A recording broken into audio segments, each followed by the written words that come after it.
Welcome to Founders Future, a podcast powered by Closers.io, where we dive into the journeys of innovative entrepreneurs and explore the road ahead for them and their companies. I'm your host, Jay Encarnacion, and in each episode, we uncover the stories behind impactful ventures, the challenges faced along the way, and the strategies driving their future growth. Today, we are thrilled to have Don Schin, the founder and CEO of Franchise Building Expert.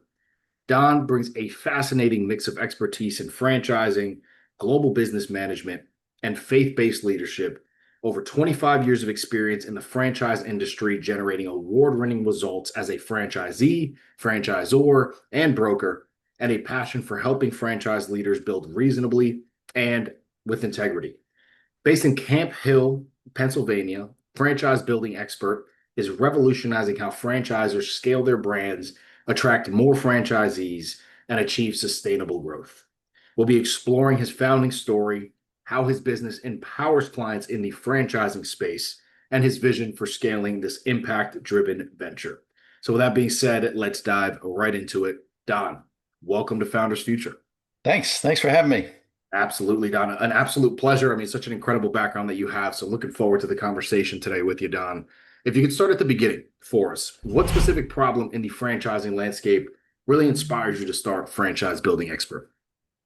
Well, I tell you, early on, it was the next thing for me to do. I had been a master franchisee. I had helped an emerging international brand come to America. I was their first master franchisee. I helped explode the country here, and then I exited. They were heading in a direction that didn't fit me, and they bought me out. They Yeah. wanted my geography and my territory. So it was a natural and an exciting thing. Instead of working with people's careers Hmm. with one brand, I now had a portfolio or a stable of brands.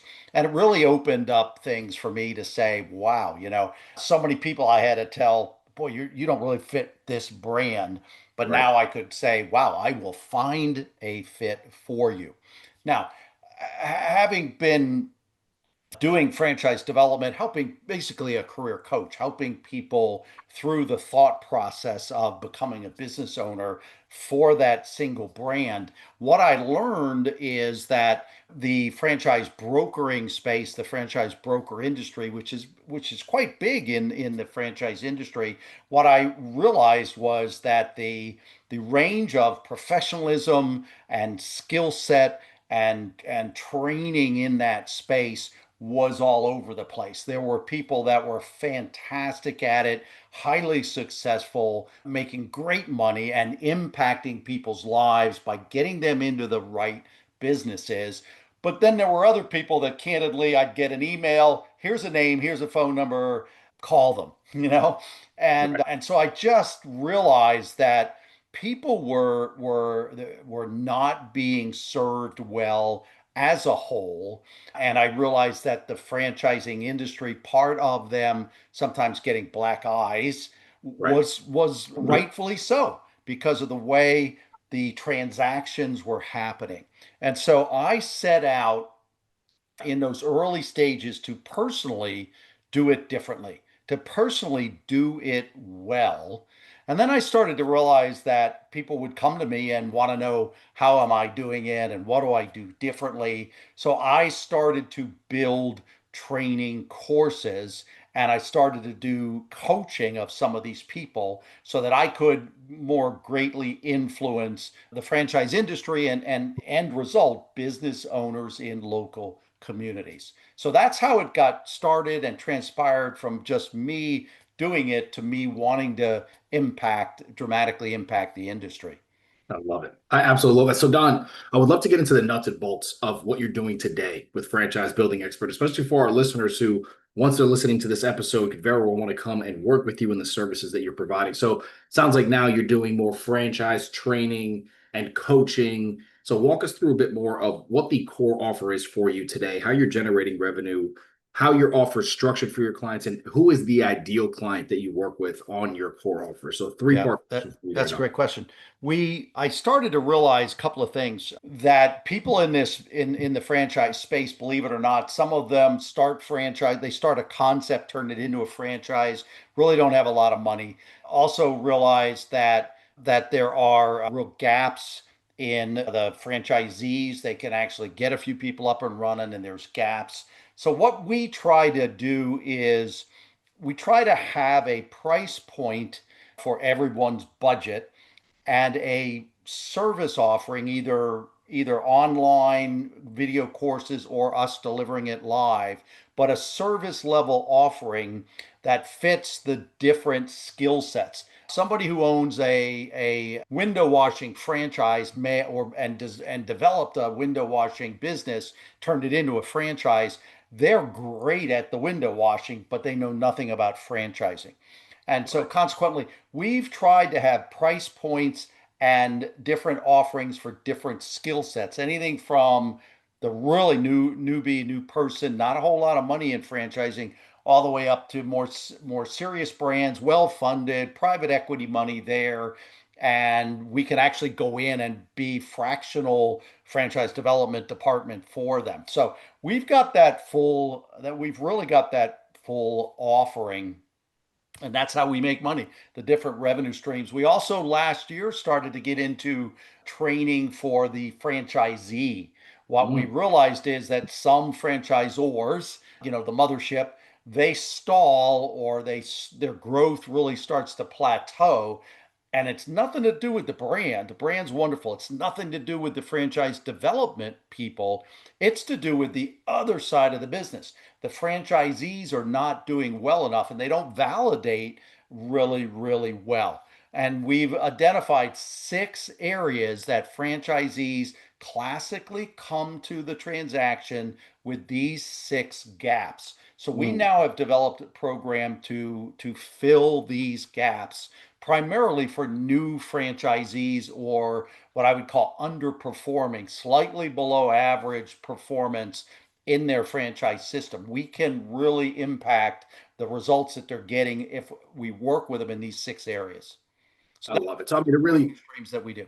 yeah, it really sounds like what you're doing here, Don, is with scale in mind. I mean, doing coaching, having courses, being able to really provide a lot of value for your clients and not have to have so much face time is really a great way to scale and build. Is that the mindset where you are now with having all of these courses and coaching programs in line?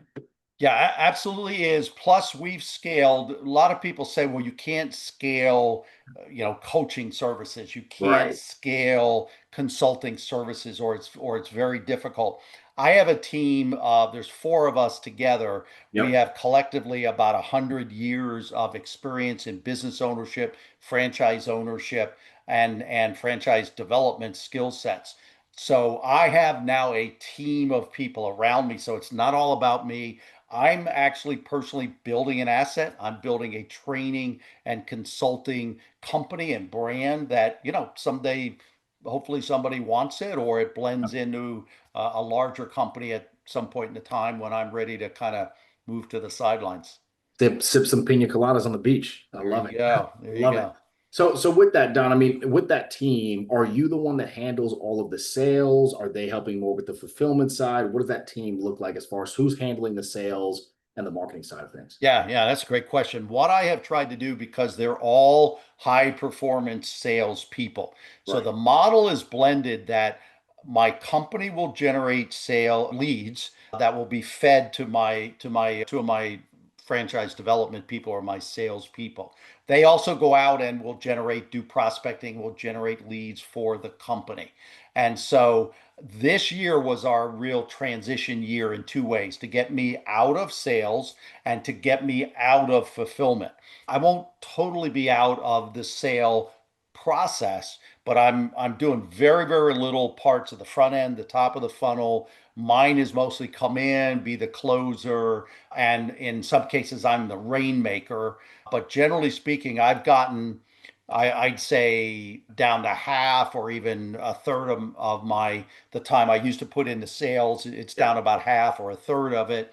And very similarly in the fulfillment, the last 6 to 9 months, I've deliberately been training some of my staff to do the delivery as well. Some of the delivery they're already capable of doing. The fractional selling, they're already capable. They're closers, they're big deal makers. They can do that. But some of the other training and things, the coaching, I've been training my team to take that over, and that's about 80% done. And one of the gentlemen I just brought on about 3 months ago can be my coaching guy very quickly. So by the end of the year, I'm out of the fulfillment as well, unless I want to do it.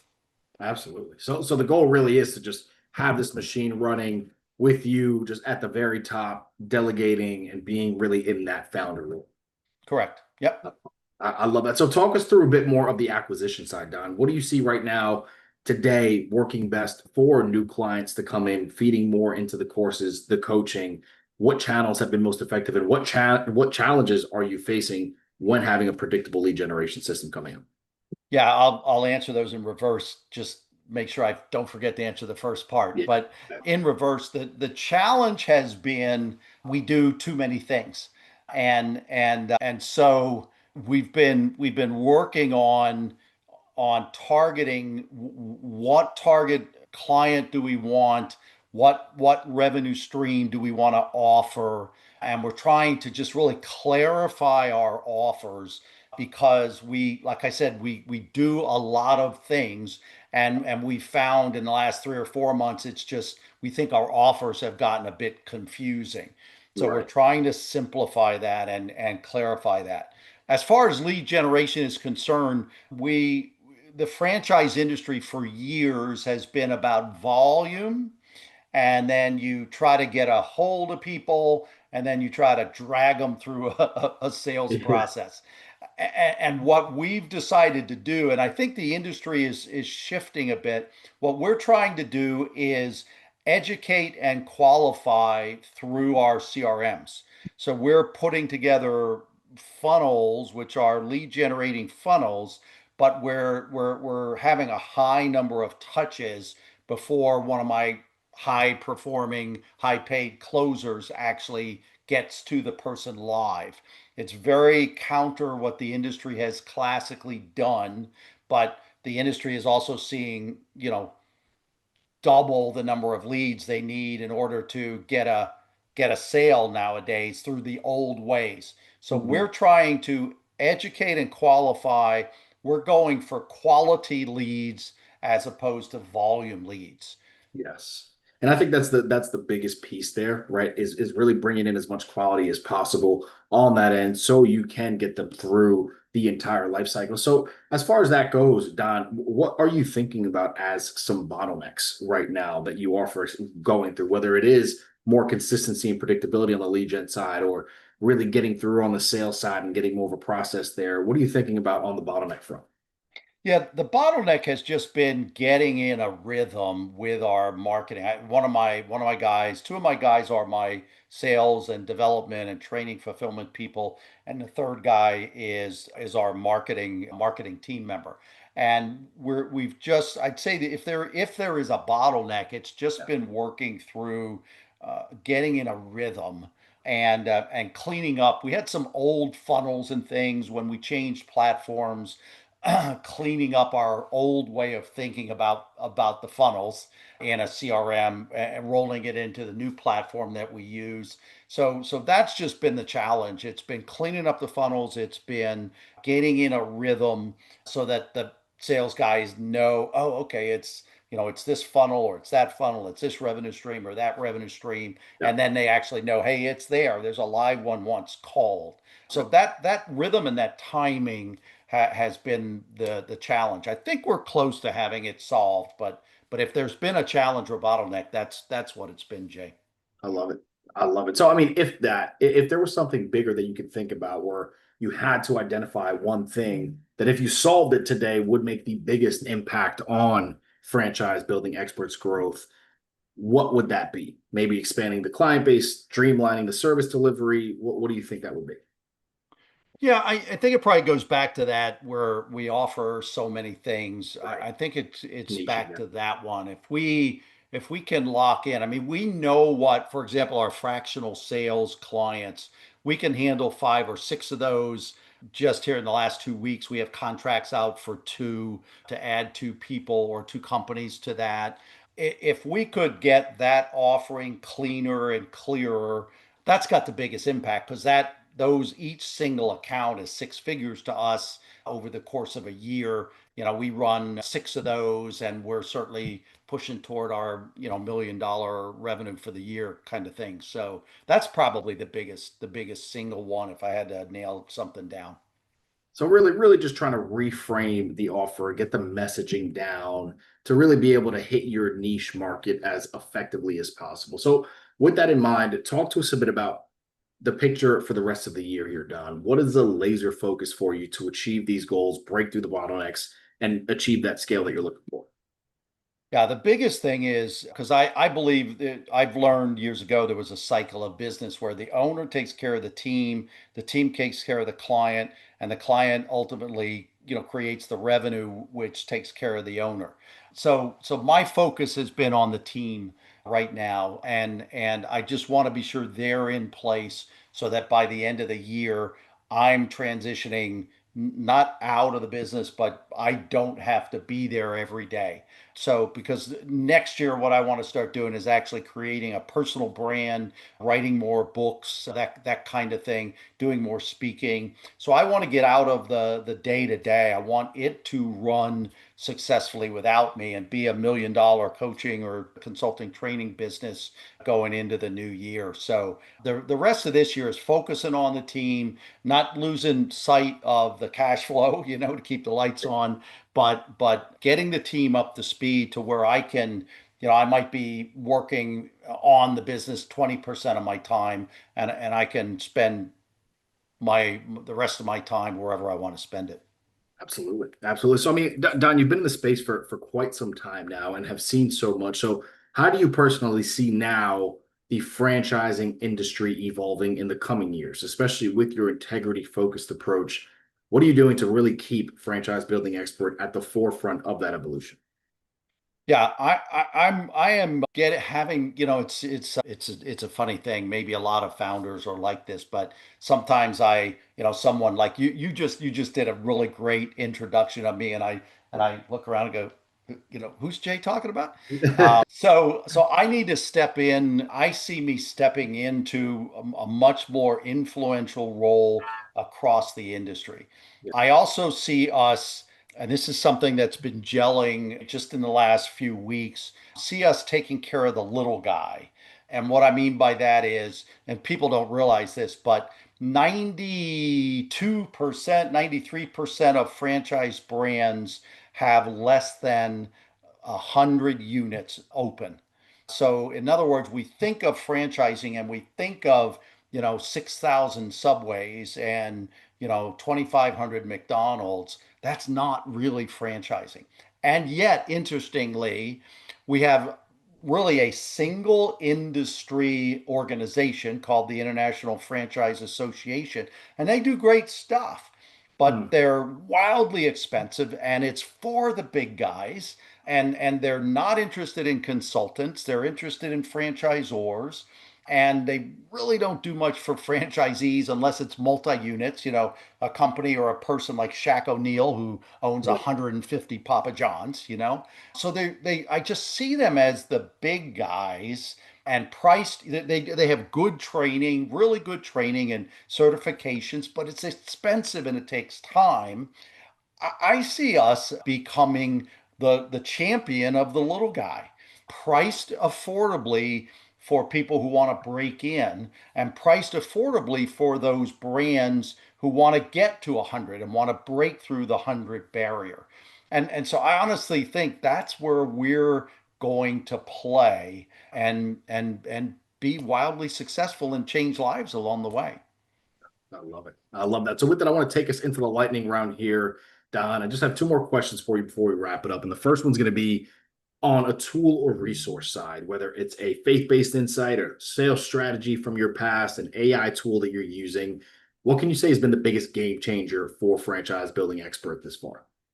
Yeah, it's been our platform, our dedication to a platform.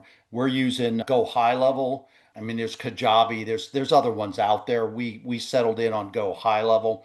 That has been the game changer because it does most everything we need. It is our funnels and our CRMs and our lead magnets, and we can trace everything through it. But it's also our platform. People can buy and run through our courses. We're going to be delivering by the end of the year a subscription service that will be hosted there. People will be able to buy it right through our Go High Level platform. So that's been the number one game changer in the last 18 months for us. The other one is going to be AI. I'm even doing very, very simply, using Chat GBT. I still oversee everything. I still tweak everything, but I'm able to get things done much quicker than I ever was. So it spits out what I would have thought about, but it spits it out in 5 minutes that might have taken me an hour. And then sometimes it has ideas I didn't have and that I think are fantastic, or some once in a while it's bad and I don't use it. So I think AI is going to be, honestly, I think AI is going to be the next big thing. Absolutely. Absolutely. And then last but not least here, Don, what is the best piece of advice that you can offer to our listeners tuning in right now? Just heard your story and your journey. What can you leave them with before we wrap up today? Yeah, if you want to get into probably a two-part answer, if you want to get into business for yourself, you need to have a business owner mindset, and a lot of people get that business owner mindset after they signed on the dotted line, after they bought a business, after they bought a franchise, and that's a slower way to do it. So start doing some things. If you're an employee, you've always worked for somebody else, start doing some things that will get your mindset around being the business owner.